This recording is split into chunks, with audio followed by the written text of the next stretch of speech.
Today's message is from Reverend Lori Mack, and it was recorded November 25th, 2018, and it's titled, Walking with the Divine, Affirming Perfect God, Perfect Man, Perfect Being. And today we welcome back the spirit, voice, and artistry of Kenny Dye, who can be found on our website or on Facebook.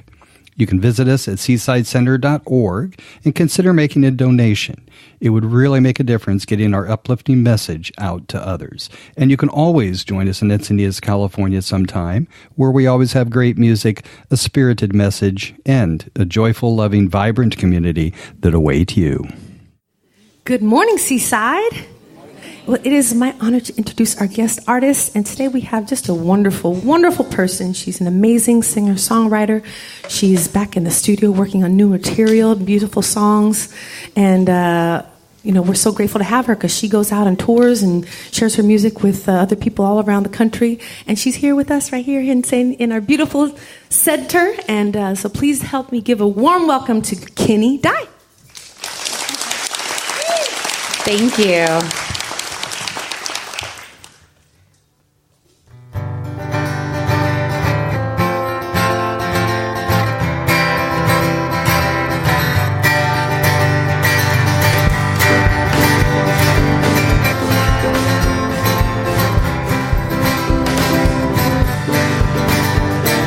Sitting on an old trail, no one passing by, no one's there to hear me as I cry.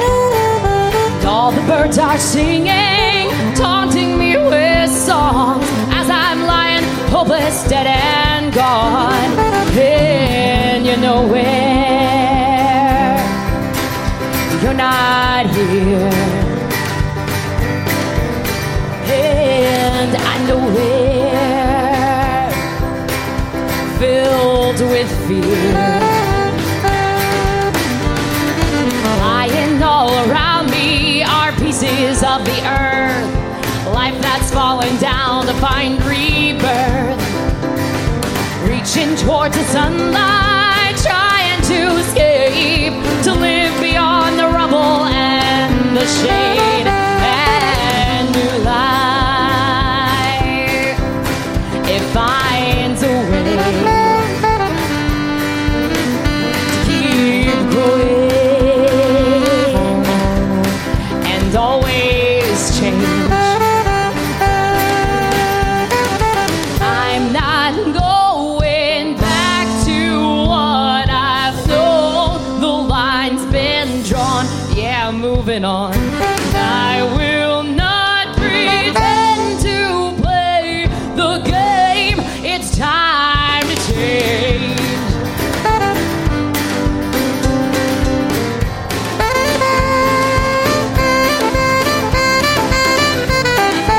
We were never promised a life without some pain. Well, even sunny skies send us rain. All that we've been given is for us to choose what we want and what we've got to do. And I'm nowhere, I'm not meant to be. And I see it, I see my relief, and I'm running free. I'm not going back to what I've known. The line's been drawn, yeah, I'm moving on. And I will not pretend to play the game. It's time to change. I'm not going back to what I've known. The line's been drawn, yeah, I'm moving on. I will not pretend to play the game. It's time to change. Yeah, we're nowhere,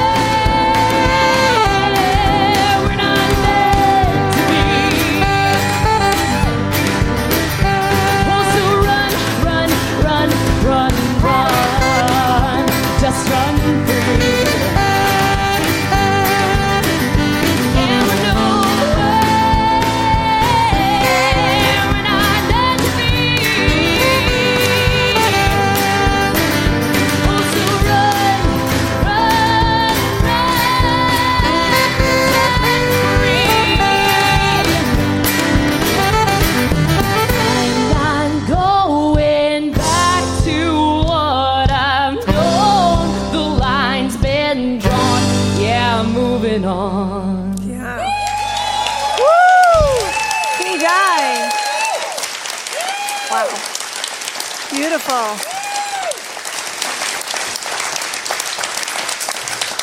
That was Kenny Dye. How beautiful. Thank you, Kenny. All I have to say is I love my Seaside. Good morning, Seaside. Well, my name is Reverend Lori McMacken. If you haven't been here in the past year, or if you are new here the past year, you're thinking, who is she? I was actually the Wednesday night minister for 2.5 years here. And now that our beloved Christian Sorensen and his family is on a well-deserved vacation, I have been humbly asked to be here and to hold this consciousness and to continue the growth and the awareness of the divine in your life. So today I'll be talking about walking with the divine. And when I was at my Wednesday night service, I had a calling of the soul, and this is why I had left. Something had asked me to go walk the Camino de Santiago de Compostela. I'm not sure if you ever heard of that, but this is a pilgrimage in northwest Spain. And matter of fact, 10 years ago, I had a minister in North Hollywood that walked the Camino.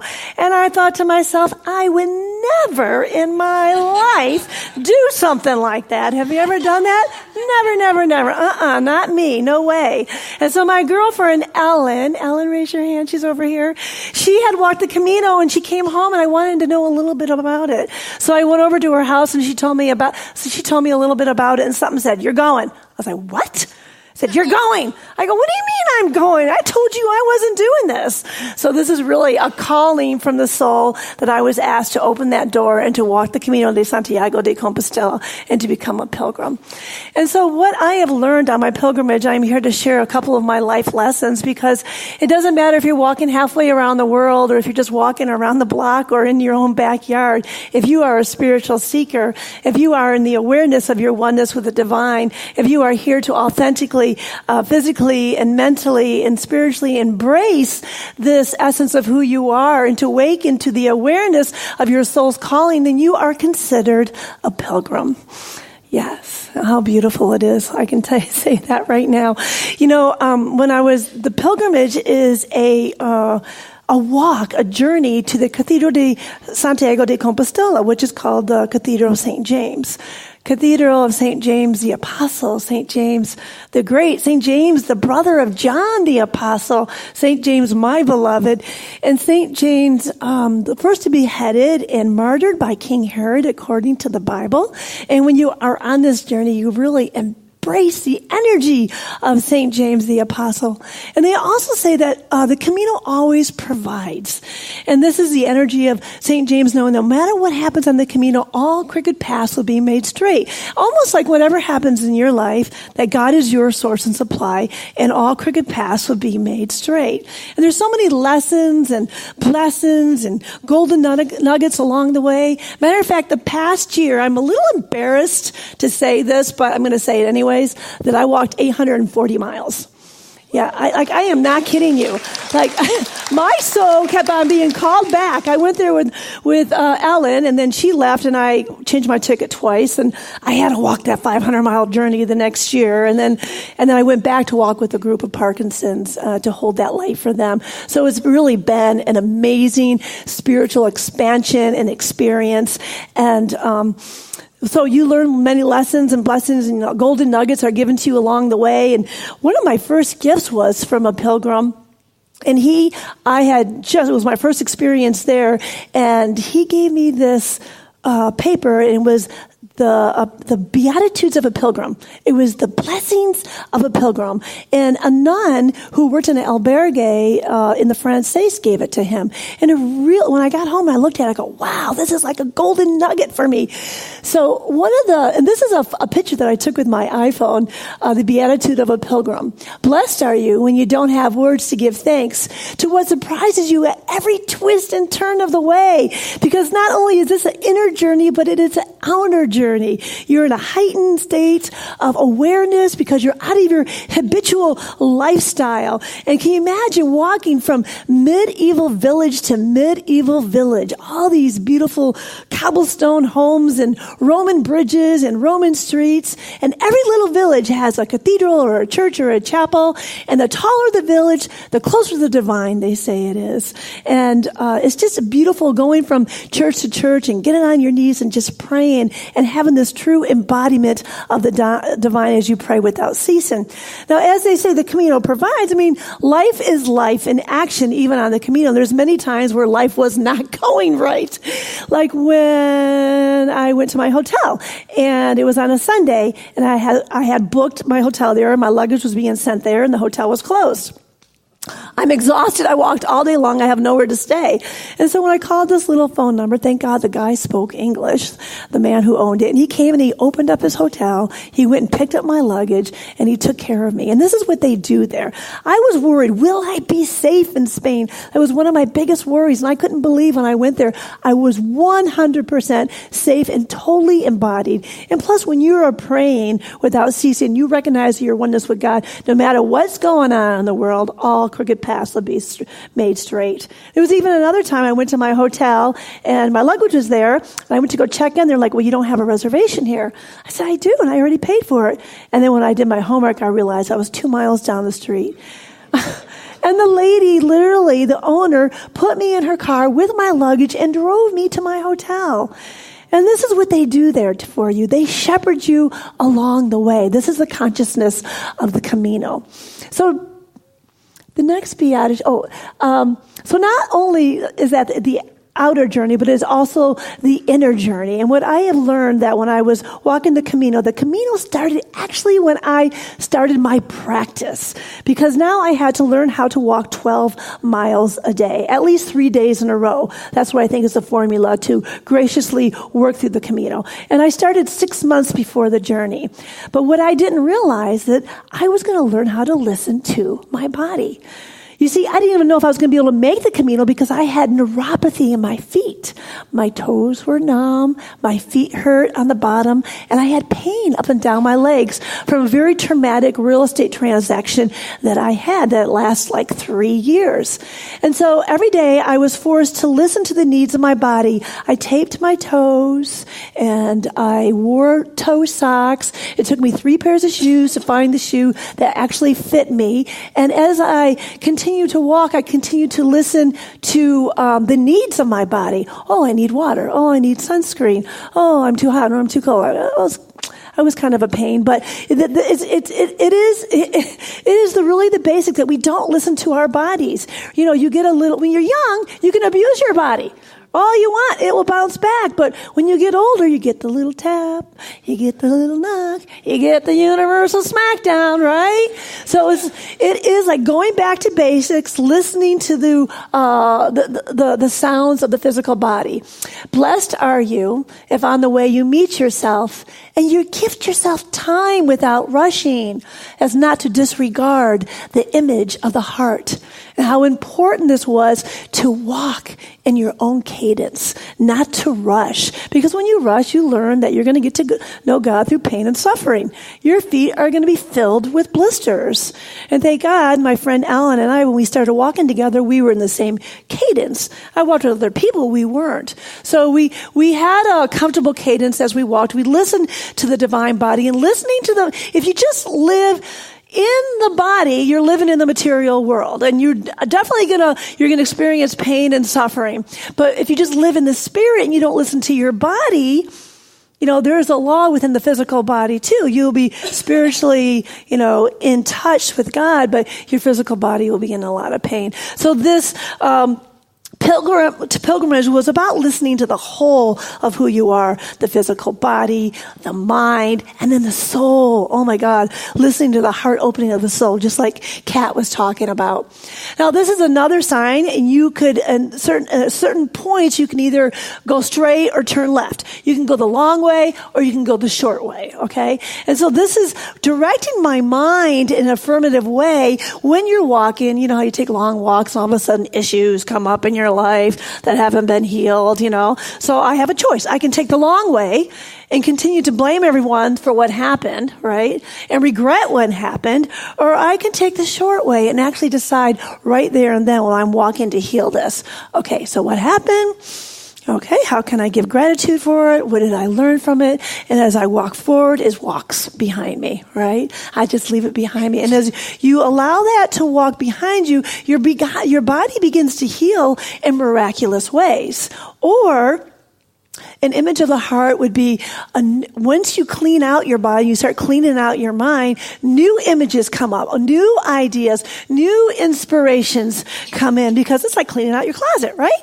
And all of a sudden you can bring in the new when you do that, or cleaning out your home. So all of a sudden you get that divine hit. That song comes in, that poetry comes in, the $1 million idea comes in. You got to grab it right there, otherwise it'll go away. So I just stop and hit my voice recorder and start talking. So it is really a process of cleaning out the mind and bringing in new, authentic ways of being in the world. And this is when you listen to that soul that is calling you. This is a picture of the Meseta, which is in the 500-mile journey.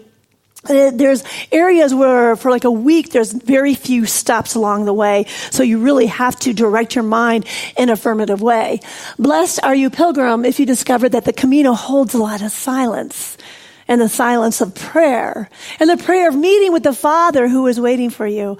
And when I'm talking about the Father, I'm talking about the eternal Father, not the physical Father. So when I was walking, I'm like, okay, I got to come up with some way to direct my mind and to pray without ceasing, but just to recognize and to be aware that I am one with God. What would be a really, really good affirmation? And so I thought about it for a while, and there's a practitioner in North Hollywood. When I was in my Prac 1 training, his name is Ed Rubin, and one of my practitioners here, Margaret's here today. She was a teacher also. But Ed Rubin said to me, Lori, don't forget this. I said, okay. Perfect God, perfect man, perfect being. Really? He goes, yeah. Perfect God, perfect man, perfect being. You got that? I said, okay. So it came back into my consciousness when I was on the Camino. And of course, that is an affirmative prayer that perfect God, God is all there is. Perfect man, I am one with God. Perfect being, we are all one with the power and the presence of God. So this became my cadence as I was walking. I was praying without ceasing. And what I know is that when you recognize and you are awakened to your presence of God, anything else that is not like the presence of God just falls away to the side.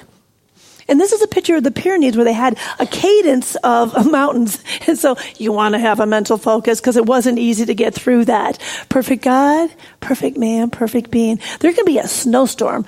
And when you are awakened to your oneness with God, you will be protected. There can be a tornado or a fire or an accident that happens. And no matter what, when you are in this divine awakening, you will be untouched. And not that because you are a special one, it's because you are awakened to that. Because we all can get to know God through love and pain, or through joy and happiness. When you're drowning, you're going to go, oh my God, help me. I'll do anything. I'll give all my money to charity, but just help me now. God will heal. God will be there for you. But it's so much easier to know that you're one with God before the tragic situation happens. Perfect God, perfect man, perfect being. Will you please repeat that with me? Perfect God, perfect man, perfect being. One more time. Perfect God, perfect man, perfect being. And there's so many times in your life when I came home, I realized there's so much open space that I can direct my mind, because we have to train our mind. I can direct my mind in a affirmative way, like when I'm driving, when I'm waiting in line, when I'm going for a morning stroll, that I can just know my wholeness and my oneness with God. For I and the Father are one. I am that I am, the kingdom of God. I inherit the kingdom of God when I am awakened to this wholeness with God. And so one of my favorite, I would say, sheroes of today would be the Peace Pilgrim. And she started walking in the 1950s. Her life was giving, and she realized that she had to receive. And she knew inherently within each and every person was a goodness. So she decided to take the road. She changed her name to the Peace Pilgrim. She didn't eat unless someone gave her food, and she didn't sleep unless someone gave her a place to sleep. I mean, this is really having faith in faith, right?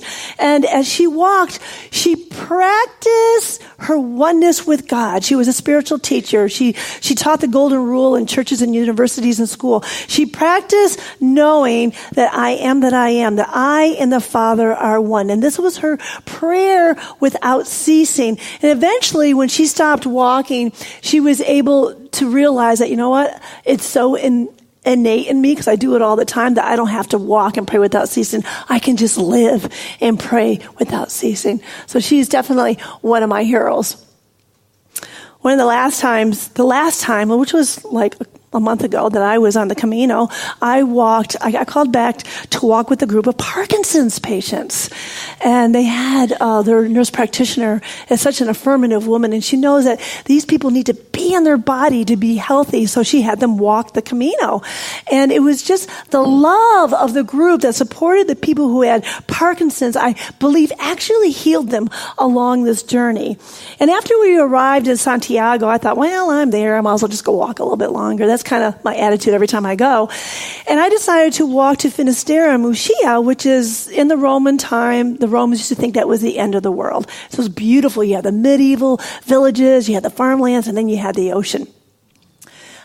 There wasn't really a whole lot of people on the road, and people were crossing each other. It was just a different experience for me. And by the time I was done after that week, I was like, oh my God, I just want to talk to somebody. So when I was at the airport, I heard a pilgrim speak English, and I'm an introvert. I mean, I look like I'm an extrovert, but I'm actually an introvert. And I ran over to him, and I was like, blah, I just wanted to talk, And I came off the 500-mile journey like a month ago, and we started talking. Oh, what a golden nugget. He had the greatest story. The story in the Camino is not who are you and what do you do for a living.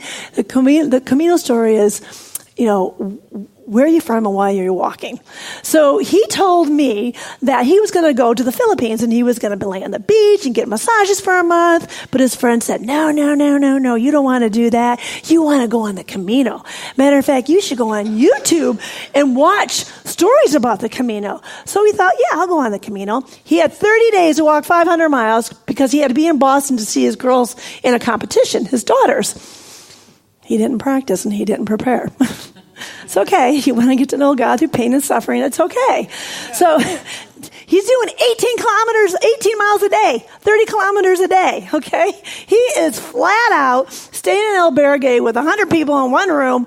And he said, I had ice packs all over my body. I was so sore. And he said, Lori, I'm going to tell you something. I would never tell this to my family and I would never tell this to my friends, but I'm going to tell this to you because I know you're a minister. I go, yeah, really, what? He said, well, the next day I had 15 kilometers to walk and I walked the 15 kilometers. I'm climbing up this hill. At the top of the hill is a church. And I walked in that church and I got on my knees and I prayed with every heart and soul of my body. He said, I couldn't believe it because when I stood up, I had no pain. I was like, oh my God, this is a great story. He said after that, he went from church to church to church and he got on his knees and he prayed every single time. So he went from tourist to a spiritual pilgrim. It was just a beautiful story. And the secret of prayer, the secret of healing, the secret of knowing your oneness with God is really in the Word. It's in the Word of the soul. When you've ever prayed before, think of the time that you've prayed before and you gave it all your heart and your mind and your spirit and everything that you had within you, how fast the universe answered that prayer. Because remember, the universe doesn't respond to your prayers, right? It corresponds to your prayers. That's why when you're drowning, help, you're really coming from the soul, So, and it's just recognizing just this oneness and awakening to this oneness at God at all times, that you don't have to do that when you're in the middle of turmoil. Oh boy, do I have another story. Oh, so there's a church, he got on his knees. There's churches everywhere you go. That's kind of the fun part about it. Even if you're not Catholic, whatever, you just get on your knees and pray because it is the embodiment of surrender. That's the fun. It's like you get to surrender the presence of God all the time, all day long. Oh God, I'm a freak, huh? So,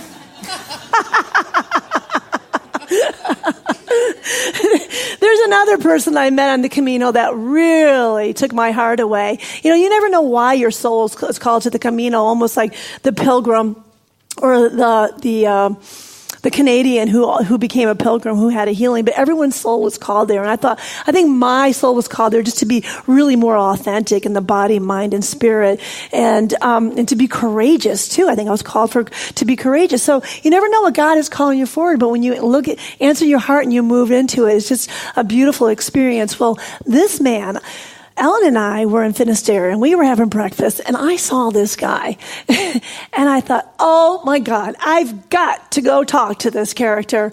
So I went up to him, and he spoke Italian and Spanish, and I spoke English, and I have no idea what happened, but we understood each other completely. He was the pilgrim who didn't want to become a millionaire. He was the husband of the daughter the family owned Volvo in Italy, okay?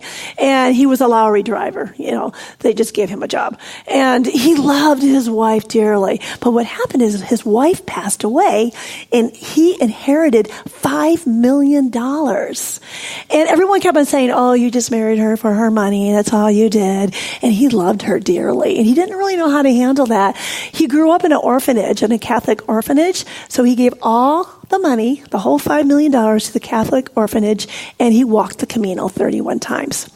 And there's books written about him in Spanish and in Italian. And I think that he really had faith in faith. You have to have faith in faith, right?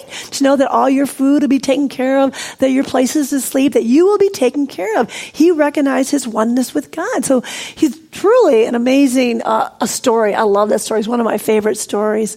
But I think that your soul points you to the right way when you're on the Camino, no matter what. Everyone is there for a certain reason. My favorite was walking with the mothers and the daughters. I would get these mother-daughter teams. I loved walking with them. The daughter's just out of college, and they're projecting their future, and the mother is reflecting on their lives.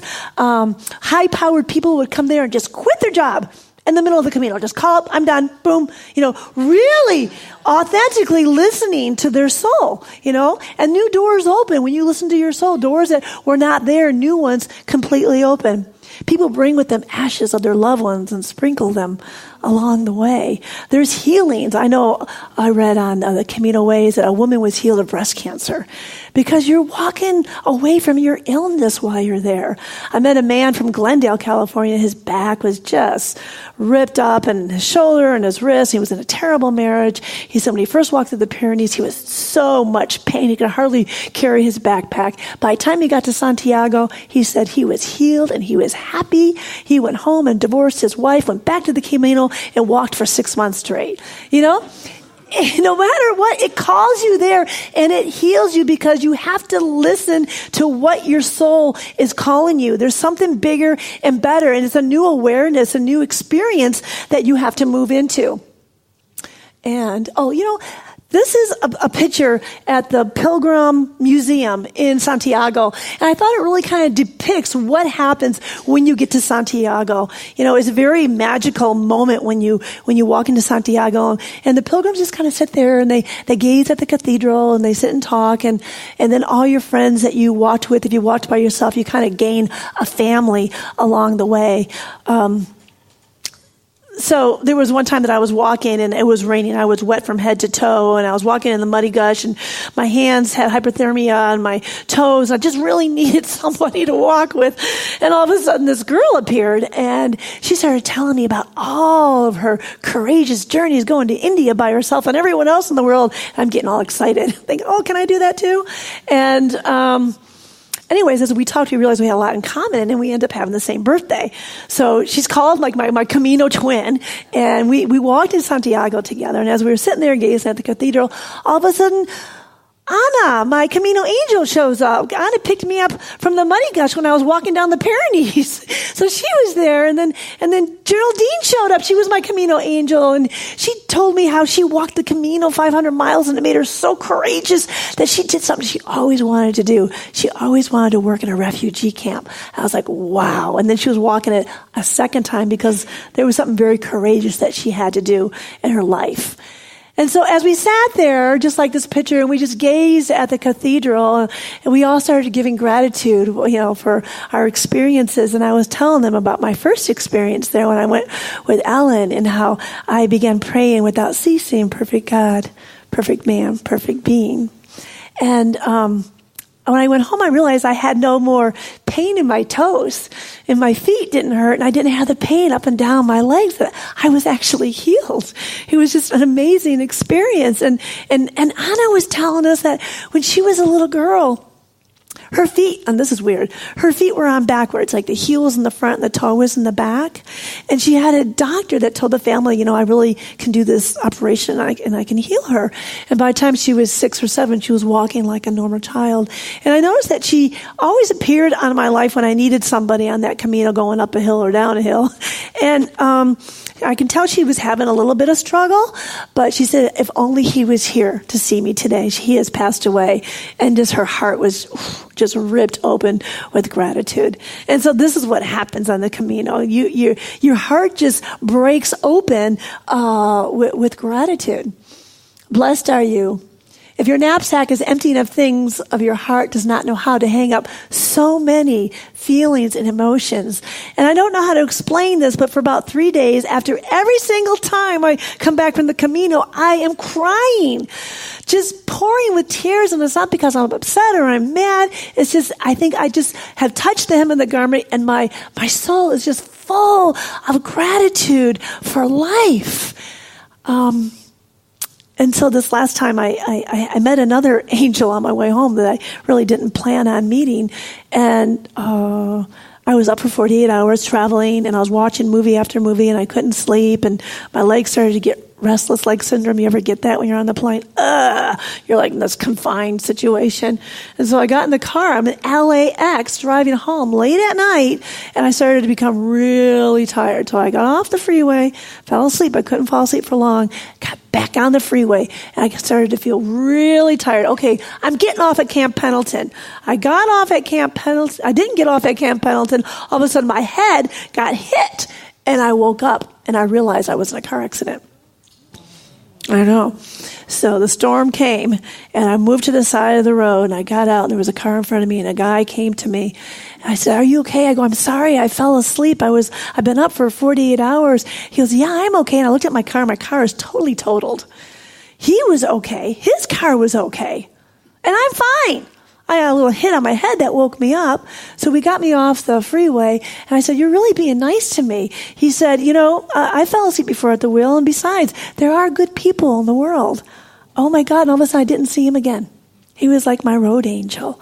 And so eventually I got home, and I was on my knees the next day praying. I'm just thanking God that I didn't kill anyone, that I was whole and I was free, and I would continue to pray without ceasing. Wow. So I know today never to drive after I go on a flight in the physical world, and in the metaphysical world, continue to pray without ceasing, knowing my oneness with God. So as a pilgrim, I encourage you to embody the presence of God in your life, to listen to your body temple when your body's temple is telling you that it needs to see the dentist or the doctor, or slow down or speed up, and to direct your mind in an affirmative way at all times. Always think uplifting thoughts to try to heal anything you can in your life, and to listen to the soul and allow that soul to direct you in beautiful ways, so you raise up to new heightened awarenesses. Thank you for allowing me to share my Camino with you. I say buen Camino, and so it is. Thank you. Thank you very much. I appreciate it. Can he die? Thank you.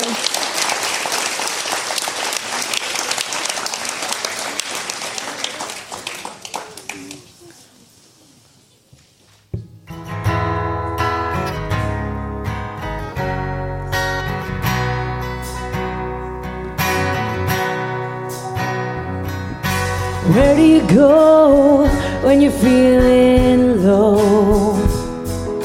And what do you do when you can't even reach the straps to pull up your boots?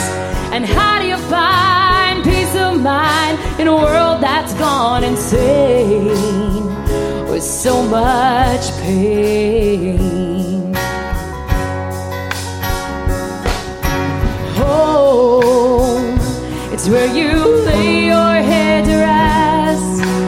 Home is where you always feel your best. It may not have four walls or look exactly like the rest, but home is not a place, it's a feeling that you get. The sigh of relief pulling up the drive, the pep in your step that appears when you're looking at the peak of your climb. And it's everything that makes you smile and fills you up with joy. It can't be destroyed.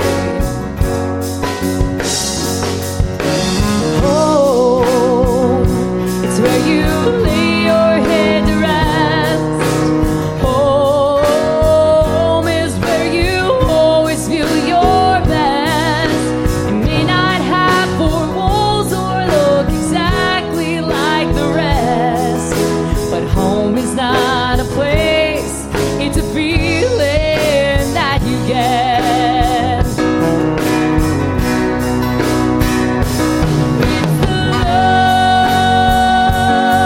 love and laughter, oh, the happy ever after that you see. And it's those friendly faces and those cozy places, the space within your heart where you find peace.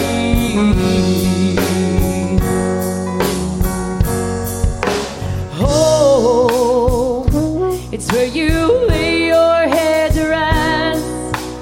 Home is where you always feel your best. It may not have four walls or look exactly like the rest, but home is not a place, it's a feeling that you get. Home is not a place, it's a feeling that you get. No, home is not a place, it's a feeling that you get.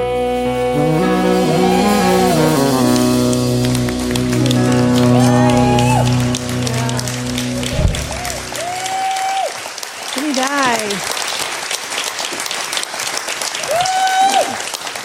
That was beautiful. Thank you. Home is not a place, it's a feeling that you get.